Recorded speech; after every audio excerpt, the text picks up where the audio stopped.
اذان پڑھتے پڑھتے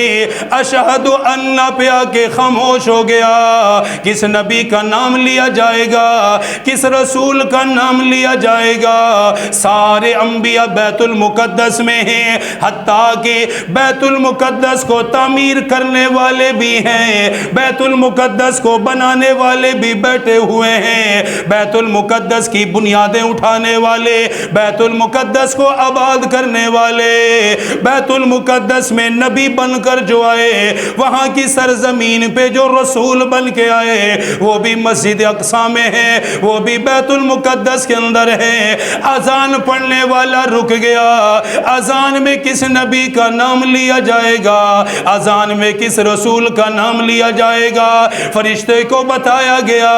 تمام انبیاء کی موجودگی میں یہ کہو، اشہد ان محمد رسول اللہ، اشہد ان محمد رسول اللہ۔ انبیاء بھی ہیں، مرسلین بھی ہیں، سارے نبی ہیں، تمام نبی موجود ہیں، لیکن اذان میں میرے محبوب کا نام لیا گیا، میرے اور آپ کے نبی کا نام لیا گیا، میرے اور آپ کے نبی کا ذکر کیا گیا۔ سارے انبیاء نے آپ کا نام سنا،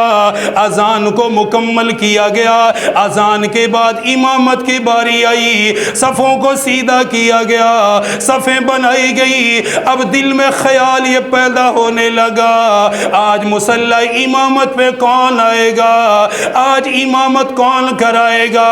حضرت جبرائیل علیہ السلام آگے بڑھے، آقا مدنی کا ہاتھ پکڑا، مصلی امامت پہ لا کے کھڑا کیا،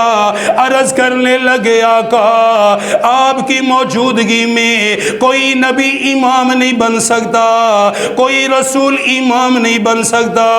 آپ امام الانبیاء ہیں، آپ امام المرسلین ہیں، آپ نبیوں کے بھی نبی ہیں، آپ رسولوں کے بھی رسول ہیں، اللہ نے آپ کو امام الانبیاء بنایا ہے، آپ نماز پڑھائیں گے، سارے انبیاء آپ کی اقتداء میں نماز ادا کریں گے، سب کو یہ پتہ چل جائے یہ نبی ہے، یہ سارے مقتدی ہیں۔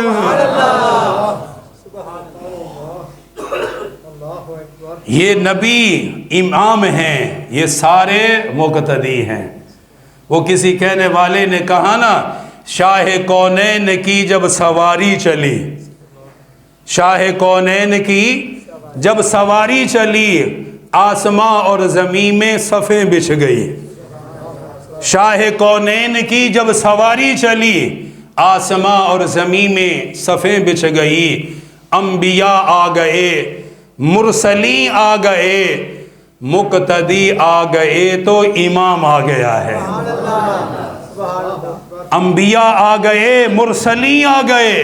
مقتدی آ گئے تو امام آ گیا ہے۔ آقا مدنی مصلی امامت پہ کھڑے ہوئے اور سارے نبیوں نے آپ کی اقتداء میں نماز ادا کی ہے۔ یہ ہمارا نصیب ہے، یہ ہمارا مقدر ہے، اس پہ اللہ کا شکر کیا کرو کہ اللہ نے ہمیں اس نبی کا امتی بنایا ہے جو نبیوں کا بھی نبی ہے، جو رسولوں کا بھی رسول ہے، جنہوں نے نبیوں کو بھی نماز پڑھائی ہے، نبیوں کی بھی امامت کرائی ہے۔ بیت المقدس میں بھی میرے محبوب امام ہیں، قیامت کے دن بھی میرے محبوب ہی امام ہوں گے، وہاں بھی آپ ہی مصلی امامت پہ ہیں، اور جس دن قیامت کا اللہ کا غضب، اللہ کی ناراضگی ہوگی، انبیاء مرسلین بھی کانپ رہے ہوں گے، اس دن کوئی نبی بھی نہیں بولے گا، کوئی رسول نہیں بولے گا، اس دن بھی اگر کوئی اللہ سے بات کرے گا وہ میرے اور آپ کے محبوب ہوں گے۔ جب میرے محبوب اللہ سے کلام کریں گے تو اللہ کا غضب اللہ کی رحمت میں بدل جائے گا، اور میں کہا کرتا ہوں کہ وہ غضب رحمت میں کیوں بدلے گا؟ کیونکہ بات کریں گے رحمت للعالمین، کیونکہ ہم کلام کون ہو رہے ہیں؟ رحمت للعالمین، جن کو اللہ نے فرمایا وما ارسلناک الا رحمت للعالمین، کہ میرے محبوب سارے عالم کے لیے میں نے آپ کو رحمت بنایا ہے۔ جب وہ رحمت کا مجسمہ، وہ رحمت کی صورت بولے گی تو ظاہر سی بات ہے جب رحمت اللہ کی بول رہی ہے تو اللہ کا غضب خود بخود ہی رحمت میں تبدیل ہو جائے گا اور عذاب میں تخفیف ہو جائے گی اور لوگوں کو معافیاں ملنی شروع ہو جائیں گے، جنت کے دروازے کھلنے شروع ہو جائیں گے کیونکہ رحمت ہم کلام ہو چکی ہے۔ بہرحال مصلی امامت پہ نماز پڑھا رہے ہیں، بہت سارے لوگ سوال کرتے ہیں جی وہ کون سی نماز تھی؟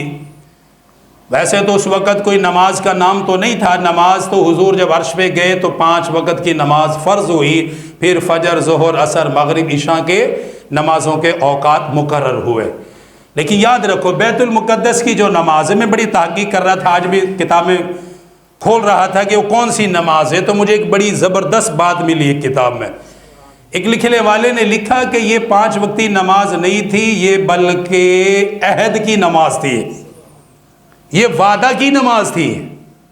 ایک لمحے کے لیے میں بھی تھوڑا ہلا کہ وعدے کی نماز کون سی ہوتی ہے، آگے پھر ساتھ ہی مجھے وہ آیت مل گئی۔ اللہ نے قرآن میں فرمایا وَإِذْ أَخَذَ اللَّهُ مِيثَاقَ النَّبِيِّينَ لَمَا آتَيْتُكُم مِّن كِتَابٍ وَحِكْمَةٍ، اللہ نے عالم ارواح میں سارے نبیوں کو جمع کیا تھا، سارے نبیوں کی روحوں کو جمع کیا تھا، وہاں اللہ نے انبیاء سے ایک وعدہ لیا تھا۔ وعدہ کیا لیا تھا کہ جب میرا محبوب آ جائے تمہاری موجودگی میں تو پھر اپنی نبوت چھوڑ دینی ہے، ان پر ایمان لانا ہے، ان کی مدد و نصرت کرنی ہے۔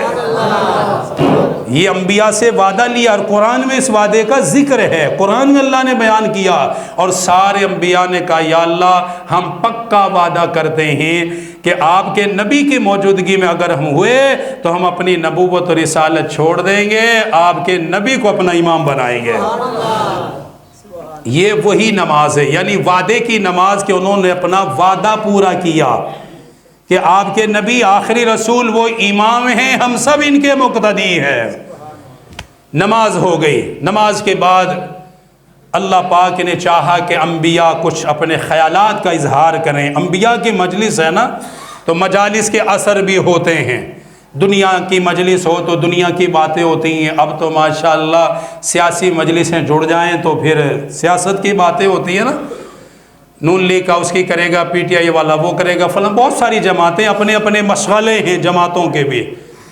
تو انبیاء علیہم السلام جمع ہوئے، اب انبیاء کی جماعت دنیا کی باتیں تو نہیں کرتی،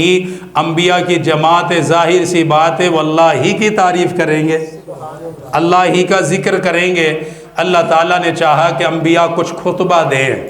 اپنے انداز میں اللہ کی تعریف کریں، سارے